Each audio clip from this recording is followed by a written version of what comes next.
finally, this is a very common snack for people, light crisps.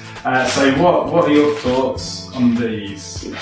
Well, I mean, looking at the nutritional content here, there isn't anything on the nutritional labelling that particularly alarms me.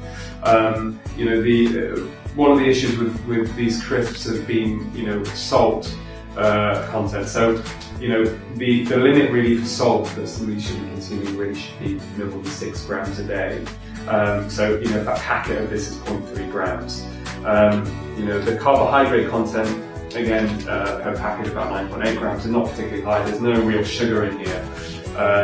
The saturated fat is 0.4 grams, total fat is only 3.5. So I think, you know, on the nutritional labelling, I don't think there's anything that alarms me on this product. The ingredients, you know, include sunflower oil, seasoning acidity regulator, sodium diacetate, don't know what that is, maltodextrin, corn flour, you know. Personally, I think that I don't see any massive issue with these. But you know, I personally avoid any kind of processed food anyway, and I wouldn't, you know, why have crisps? You know, something healthy like nuts. Yeah, absolutely. And one of the big issues for me with these is the insulin response you get from it. So the glycemic load that you get from these types of products is so much more. And as you were talking about earlier, insulin is a fat storage hormone. The more that you secrete, the more. And you're absolutely right. I think foods that may trigger, you know, very dramatic insulin responses, glycemic index or glycemic load over a longer period of time, are certainly foods that are not generally good. They increase the risk of type 2 diabetes. And anything that increases insulin resistance also is pro-inflammatory. And we know with heart disease, one of the things that leads to damage of the coronary arteries is inflammation within the bloodstream that damages the arteries, increases the risk of what we call heart rupture or even heart attack. So I think foods that increase inflammation through insulin resistance are not particularly healthy and should in general be avoided. Absolutely. And finally, we've got some real food.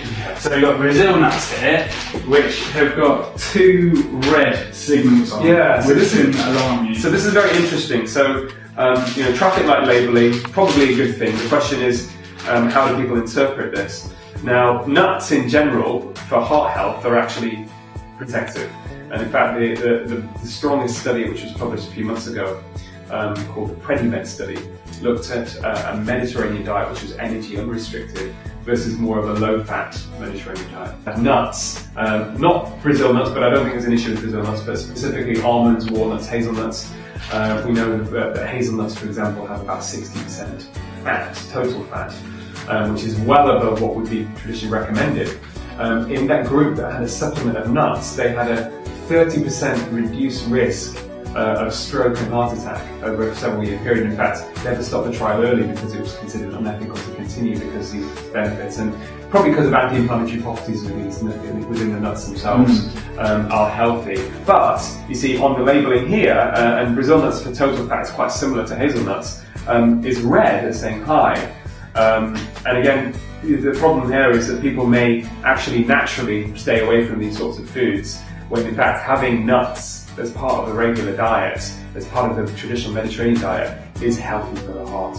Absolutely, because when we look at it, and I'm a consumer, right, and I look at this, I see 2 red flags there for a real food, and then I look at this, and I look at the back, the saturated, the fat is 0%, and I think, oh, I'm going to have a healthier heart because I eat this. See, I would always choose full fat yogurt any day over anything that's low fat or sugared yogurt.